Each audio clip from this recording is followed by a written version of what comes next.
Welcome into your Cardinals Quick Slam presented by your Arizona Ford dealers. Lisa Matthews, Darren Urban here with you. Now, just a few minutes ago, Darren, head coach Cliff Kingsbury announced that veteran outside linebacker Terrell Suggs is released. Now, it was an agreement between both parties that it was the best decision for both of them moving forward. Just what was your initial reaction to that? Well, a little bit of surprise. We've only got 3 games left in the season, so obviously at this point you're thinking somebody like Terrell Suggs is at least going to make it through this one and only season he had in Arizona, but his playing time was decreasing, and Cliff Kingsbury did note that. There was a possibility, he talked about it earlier in the week, Kingsbury did, about Terrell Suggs maybe playing inside a little bit in pass rush situations. I'm not sure somebody like Terrell Suggs was all that excited about something like that. That's speculation, but you know, again, when you get an older guy who's been doing what he's done for such a long time, change can be tough sometimes. And this team struggling with a pass rush. They want to get Haason Reddick outside. Maybe it just made a lot of sense all the way around. Yeah, like you said, we've seen his production just dwindle week to week and just trying to fit him in places at this point. So what does this mean moving forward for some of the younger guys like Haason Reddick? Well, clearly the move most helps Haason Reddick because you're in a situation now where if you want, you could start Haason Reddick alongside Chandler Jones as the outside linebackers. Cliff Kingsbury wouldn't go that far yet. Cassius Marsh is another guy that could start instead of Terrell Suggs. Marsh is the one who's been taking Suggs' snaps over the last few weeks, so maybe he's your other starter. But clearly Haason Reddick is going to get more look at the outside linebacker position these last 3 weeks. The guys questionable: Isabella, Peterson, Pugh, Walker, all practiced, and I think they can go. We'll see how they look on Sunday before the game, but I'm hopeful on those guys. In addition, another move we made was regarding Suggs. We've been having conversations as the season went on, as his role has been reduced, and we've kind of made the shift to playing some younger players, moved Haason out there. In fairness to him, to try and find a better fit right now, we released Terrell today, and just have so much respect for him and what he brought, and wanted to give him that opportunity.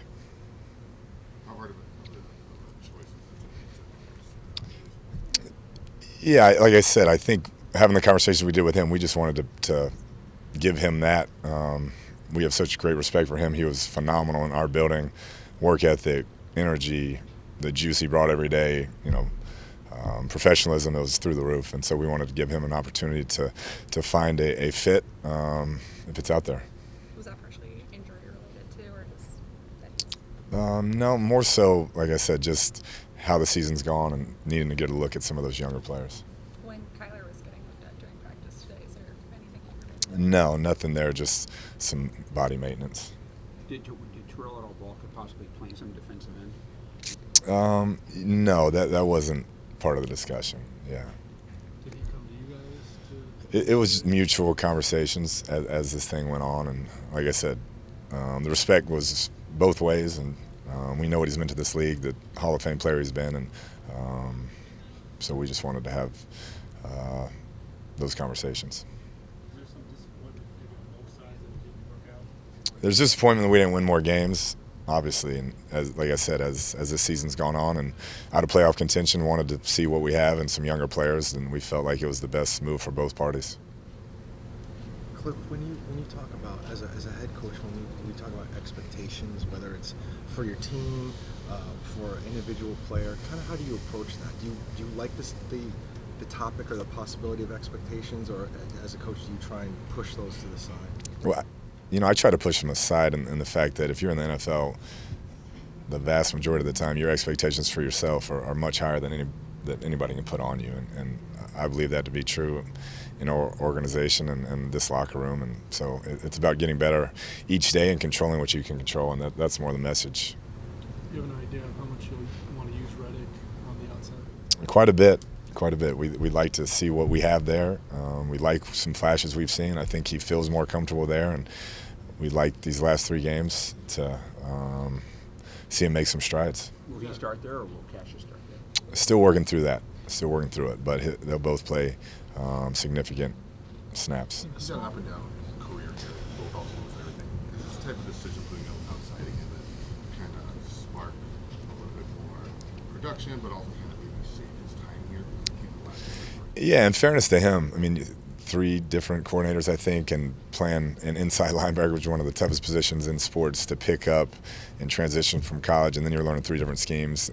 You know, it's not really a fair assessment, and I think we feel like he's most comfortable where he's at now and letting him use his athleticism and make plays, and he's really taken to it, and so I'm excited to see these last 3 weeks. So that's what it's about. How can he help us the most? And we feel like this is the spot for him. A lot of people talk about eyes with linebackers. How hard is it to see one thing coming off the edge and then using your eyes to the inside linebacker? Definitely, completely different game. And in this day and age, with all the quick motions and all the things offenses are doing, it's changed even more. So if you haven't done that your entire life and you're asked to do that at the highest level possible, and then in 3 different systems, so there's no carryover off season, that's a really tough task. Did the discussions with Terrell just start this week, or had they been ongoing? They've been ongoing. Small sample. What did you see from Tanner Vallejo this week? He's shine just like he did in camp, where he's very instinctive. When he sees, he triggers and he makes an impact.